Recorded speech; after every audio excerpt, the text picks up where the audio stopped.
Whataburger with the super chat. Blood transfusions before kickoff could give us the edge. I don't know if he's being serious or not. That's way above my pay grade there, Tim. You think that's something that's going on there?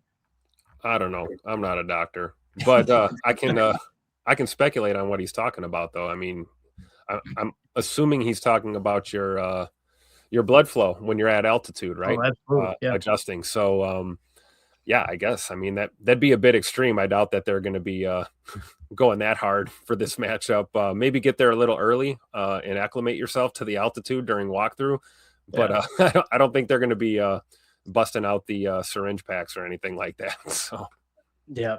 And he says, I'm just kidding, but I've heard of people. I've got friends who have flown out to the Rockies and stuff, and they said as soon as they landed in the high altitude, they would be sick for like a half a day. Yeah.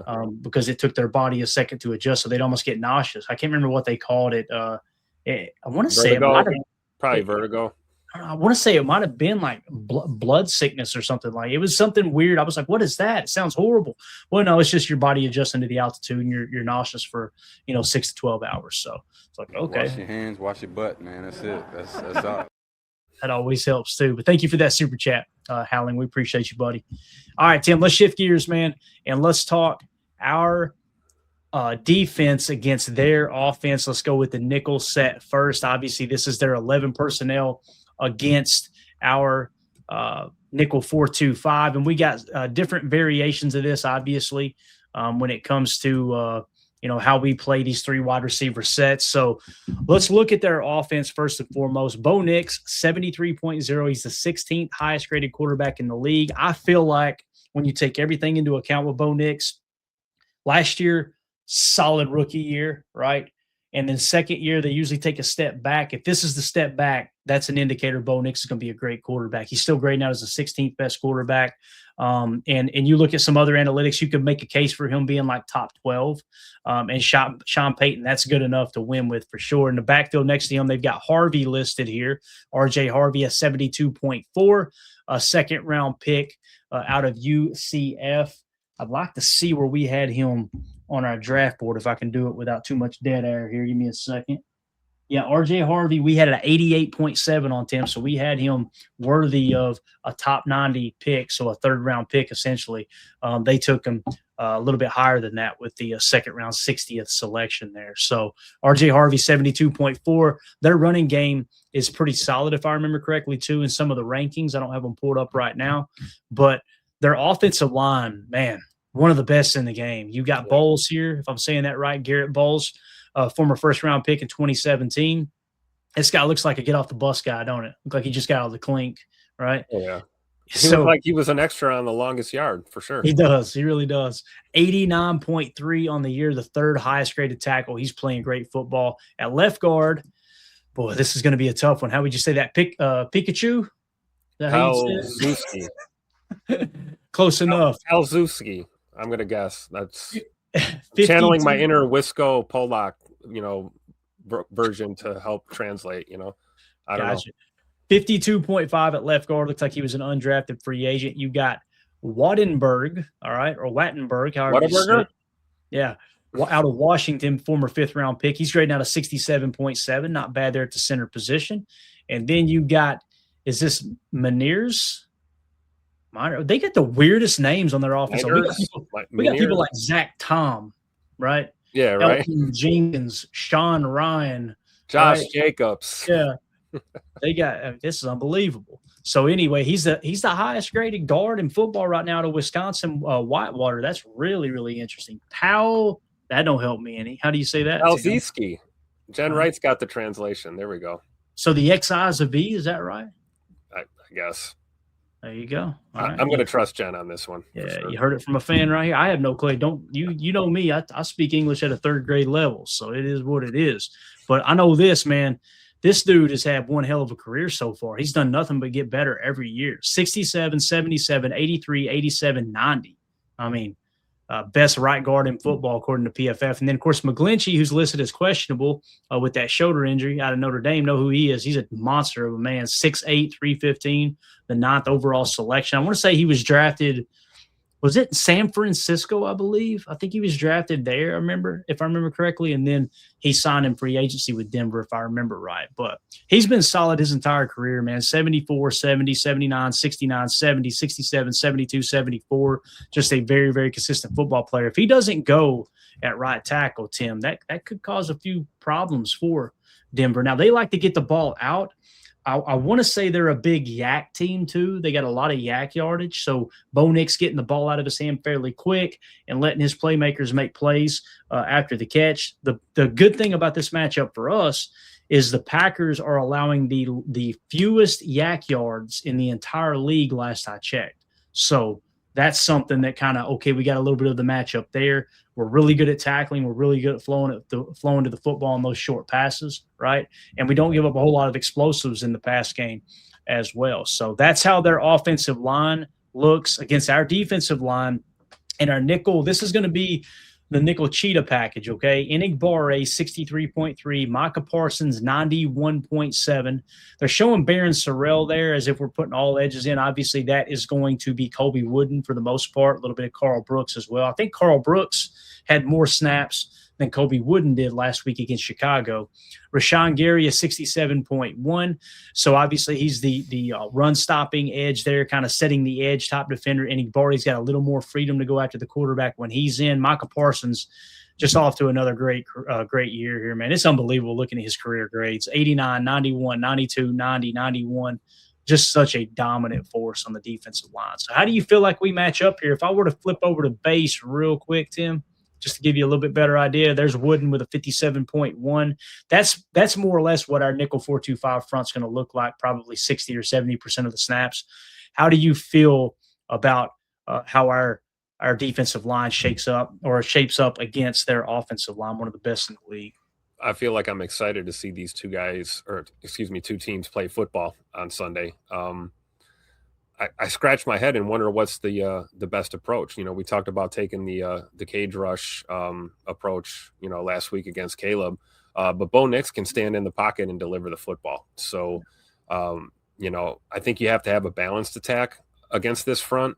You know, if the pass rush isn't getting home with 4, then maybe you dial up some blitzes here and there, but I don't know. It's to me, it's a wash. I think this is one of those any given Sunday type of scenarios, especially in the trenches. I believe in our guys. We have versatility despite the injuries that we have on the D line, and you know, I think our big dogs are gonna answer the call for sure in this one. Yeah, and everybody's asking like who is their backup tackle. We're showing a Frank Crum, who was an undrafted free agent in 2024. Who? So he played right tackle in week 7 and 8, but he's played left tackle after that, just kind of filling in here or there. So other than him, man, I don't really. I'm trying to kind of take a glance. Maybe they kick a guard in there. Maybe that's their approach. I don't know. I kind of feel like too that McGlinchey's going to play. Tim. I was thinking that too because he's questionable, right? Was that his status? Yeah, I would think if it was, you know, he'd probably be a doubtful if he wasn't going to go. So we'll see. Yeah. I can see that. All right. So again, RJ Harvey is their running back. They've got Evan Ingram playing tight end, 6'3", 240, former first round pick. He played really good football last year, really the last 2 years, 71, 72. This year he's down to a 58. And it looks like he is playing here recently. He's played pretty much all year long. He had 27 snaps last week. So if we were to go to their base package and just see what they run here, they're showing 21 over 12. So when they go to a 21 set, they may have this Prentice, if I'm saying that right, Adam Prentice or Prentice, 62.4, playing kind of a fullback role there, number 46. And then their other base package will be 12 personnel where you bring in Troutman. Troutman, I think, I was going to say he was a bigger tight end, 6'5", 253 out of Dayton, former third-round pick in 2020. Not great grades, but that's another big body tight end if they want to go into 12 personnel a little bit more. So that's their tight ends and their running back, obviously. How do they stack up against our stack backers in our base 4-3? McDuffie is still our highest graded linebacker at a 77.0. That's 11th best in the league. Second is Edgerrin Cooper at a 75.1. That's 19th best in the league. And Quay Walker, who pretty much played every snap last week, I think all snaps but one, he will be starting over McDuffie. He's sitting at a 54.1 as a I'm pretty much going to ignore the 54.1 grade on Quay Walker. There you go. So when you look at our stack backers against their running game, right, and their running backs, you really like the way we shape up here, man, because Gary is a very good run defending defensive edge, right? We know Parsons is playing the run way better than he was advertised by the Dallas Cowboys. As soon as they traded him, all of a sudden he's horrible at everything, right? Is the way people are talking. Yep. So I look at the teams that were supposed to run the football all over us, Tim, right? That was Detroit on Thanksgiving. Jameer Gibbs is going to go off, right? We contained him just fine. Last week it was, well, now we got a two-headed monster, right? With the Chicago Bears. Well, we stopped their running game as well. They didn't get one explosive run all day long. So I feel comfortable saying that we can stop their run. I really do. And when it comes to their passing game, they've got a solid wide receiver in Cortland Sutton, right? He's been as steady as anyone. I mean, you see the grades across his career, 64, 83, 72, 71, 69, 75, 75, and then this year he's grading a 73.8, 6'4", 216. Probably get a jump ball or two if we put him in a one-on-one situation. Probably need to bend a little quarters look to his side. If you want to go into the cover six, make sure the quarter is shaded to his side. Don't get too cute trying to cover the crossers with a cover 9 look or anything like that. Just make sure you got enough bodies around Sutton so he can't destroy you. And then, of course, you've got Troy Franklin on the other side, 6'3", 187. PFF says he's nothing to write home about.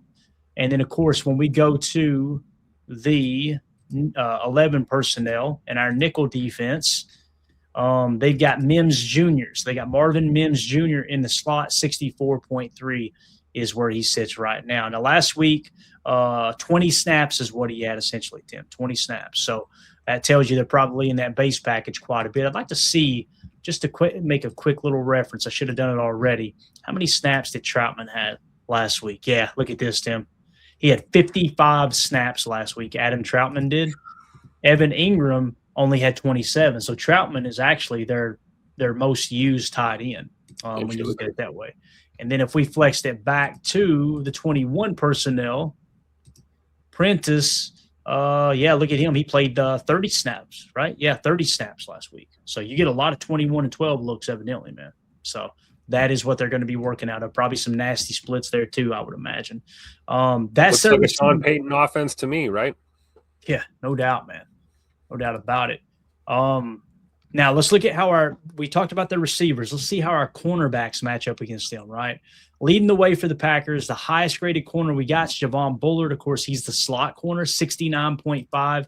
He is continuing to have a great year for the Packers. Coverage grades now up to a 72.1. He's a grown-ass man now. And he's really stepping into his own, man. And you can see it all over the tape. He's a spark plug. He plays with just a level of aggressivity, if you will. This dude, he is comfortable out there playing slot corner, way more comfortable than obviously playing the safety position there his rookie year. Keyshawn Nixon, 69.4 is his grade on the year. Now, obviously, he had the game-saving interception last week against Chicago. What a great play that was. Man coverage, broke off of his guy, recognizing we had busted a coverage. Evan Williams clamped down on the flat. He recovers and just takes the game away from Caleb Williams. What an awesome play that was. So he's riding this high of momentum right now, Tim, where Keyshawn, he's probably got more confidence in himself than he's ever had. And, of course, you got Carrington Valentine on the opposite side at a 68.2, still playing solid ball. Essentially what you've got is two corners that are grading out as top 32 corners, and the other would be one of the best number 2 corners in the game. So that's PFF, of course. But how do you think we match up here cornerback-wise with the receivers before we jump into the safety room? Again, I know this sounds redundant, but I think we match up really well. Like we said, these are two great football teams that are going to bang heads. I'm looking forward to seeing CV out there and how he handles this game because, like you said, he's kind of the one that we all have our eyes on, waiting for him to kind of, break out, so to speak, even though he, one could argue he's already done that. Yeah. But I think if CV stays disciplined and plays the way that I know he's capable of, I think he's going to look good against Cortland Sutton in this game. Yeah, and if people, if they're Bronco fans that are watching the show for the first time and tuning in, first of all, welcome. Appreciate y'all hanging out with us. If you looked at this and go, Carrington Valentine, 7th round pick, 68.2, oh, Cortland Sutton's going to eat. The Steelers fans said the same thing about DK Metcalf. Yeah. And Valentine pretty much shut Metcalf down, which is wild. Listen, I didn't expect that. I expect Carrington's a dog. Don't get me wrong. He's a scrappy player, and I expect him to play good football. But I did not expect. I mean, he had DK Metcalf like aggravated. Like the coverage was so sticky, and his ability to play the ball. So I feel really good about both Keyshawn. I feel more comfortable with Carrington covering Cortland Sutton than I do Keyshawn personally. To be honest, I would agree. Yeah. I'd agree with that. And that's not a knock on K9. I think K9's playing the best football he's played as a pro right now at this point, really hitting his stride. Yeah, definitely. So, Carrington, there you go with the 68.2. That's how we match up. Now, the safety room is where we really separate ourselves, right? We're as solid as anyone when it comes to the safety room. 75.2 for Xavier McKinney. He's the 13th highest graded safety in the game right now. And then Evan Williams continues to get better. 73.9 is his PFF grade now. So he is better than he was last year, according to PFF. I feel like he's playing very comfortable. This right here, that run defense grade of 80.4, Tim, that's one of the unsung heroes. Really, both of them, both him and Xavier McKinney, are the reason that we have such a good run defense, man. I mean, look at those run defense grades. And most of the time, they're trying to show a shell look, or they're sugaring a spur look, dropping him out and bringing the other one down, right? It's really, really cool to see how he's picked up, Evan Williams has picked up Xavier McKinney's tendencies and learning how to sugar and how to wait to the last second to sell it and then build up that head of steam. If you are the spur safety, if you are the robber, if you are the buzz defender, you can really get downhill and play the run effectively, man. I love the way this defense is playing. But, yeah, I really like the way we match up, man. And, again, this is just PFF. And you can't ignore the team rankings. We broke them down earlier today. This is a good football team. This is one of the best defenses in the league, but we definitely have the better offense. They've got the better running game, according to yards per carry. We've got the better everything else, turnover margin, passing game, all that, right? So we've got the edge on offense. They've got the slight edge on defense. So it's one of those games that I think it's really going to come down to the wire, man. It's going to be fun. I agree. And I think we're going to get another MVP caliber performance from J Money, the dime thrower. Mr. wears number 10 because he only throws dimes. You talked about the weather, being kind of nice considering this time of year. A little break for the fellas to, maybe 50, 60 degrees, high 40s, something like that throughout the game. If you can deal with the altitude and get yourself acclimated, Jordan might be letting that thing fly all around the yard. So I'm looking forward to it. Absolutely. I agree, man. The other thing, too, when you look at some of these games and what Tim's talking about, how we kind of lucked up with this Denver weather, I was expecting it to be cold, possibly snowing, a little bit windy up there in the Rockies, right? Instead, we're going out there, and they were saying it might be 60 degrees at kickoff and drop into the 40s by the end of the game. Chicago is dealing with minus 20 wind chill in their game against Cleveland, right? They're expecting snow in New England this week. There's like 2 or 3 different games I was looking at earlier, just kind of looking at the forecast. The Bears and Browns game at Chicago, 10 degrees at kickoff is what they're saying. Ravens at the Bengals, 11 degrees at kickoff. That's in Cincy. Chargers at the Chiefs, 17 degrees at kickoff. The Bills at the Patriots, 31 degrees. They're expecting snow showers. Commanders at the New York Giants, so they're playing up there in East Rutherford, New Jersey, 30 degrees at kickoff. Raiders at the Eagles, 27. That's wild. And then you'd see Packers at Broncos and think, oh, it's going to be cold too. 62 degrees. What's you're saying? This is wild, man. So we really have caught a little bit of a break there. I'm excited about it too because, again, that warmer weather and dome weather too, Tim, it tends to kind of play into our strength and the way that Matt wants to throw on first downs, things like that, Absolutely. That's why I said, like, the run game, as far as I'm concerned, again, establish a run game, keep that defense honest. You're going up against a top tier defense.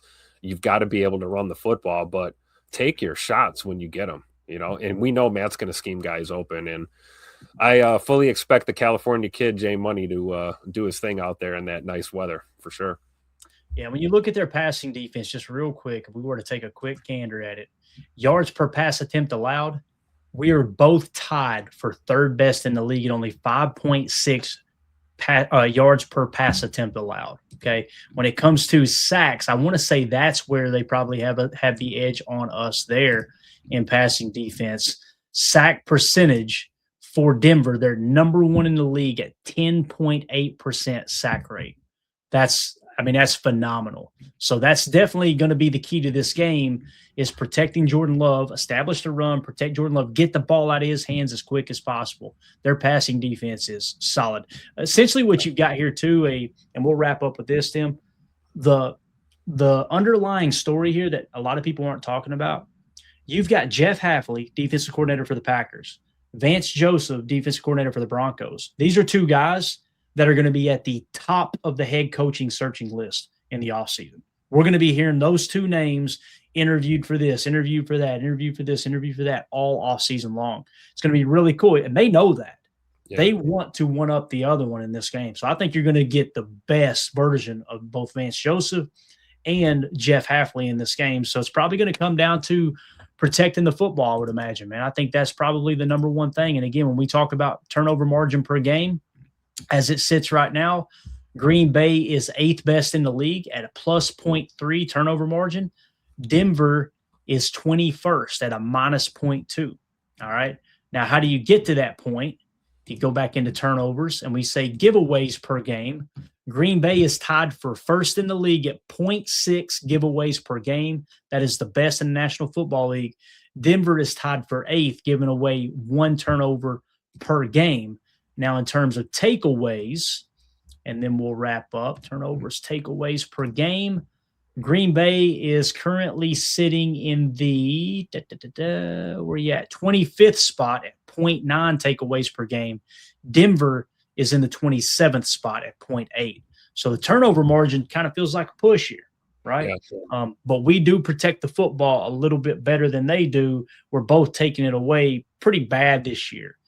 In terms of just, stacked up against the rest of the league. So it's going to be interesting, man. It's going to be a fun game. Is there anything else you want to hit before we wrap up, man? Anything at all? Yeah, just to piggyback off of that, I think it's going to, really come down to how this O-line plays. We talked about the kind of ups and downs we've had on that O-line.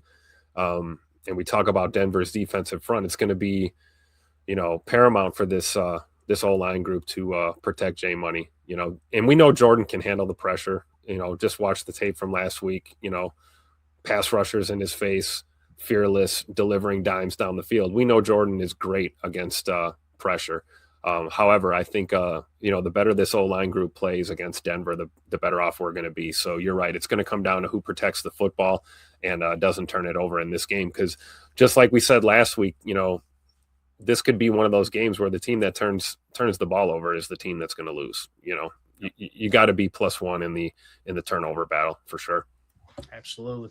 Donovan Schilling in the chat, 103 watching, only 63 likes, 40 Bears fans in here shaking my head. If you guys would spin those laces for us real quick, hit that like button as we get ready to wrap up here. Appreciate everybody hanging out with us. Appreciate everybody that swung through all day long. I'll be back again tomorrow. I'm going to go live during the day, probably a couple of times. I got a couple of things. I want to look at Jordan Love versus Bo Nix tomorrow. I'm going to kind of dive into a quick little 15-minute episode for y'all throughout the day. There will be no show tomorrow night. We're going to go hang out with the family. Got a family event we're going to go to. So no show tomorrow night, but we'll try to get you a couple live streams throughout the day when I get a little break in my schedule tomorrow. So, Tim, it's good to have you back, buddy. Appreciate you swinging through. And, we're going to get out of here, guys. Do me a favor. Hit that like button, hit subscribe, click the bell icon so you're notified whenever we go live. If you are new here, we greatly, greatly appreciate y'all hanging out with us this evening. So everybody have a wonderful evening. My name's Clayton. That's Tim. This is PTA. Go Pack Go. Here we go. We out. We're out. Bye, guys.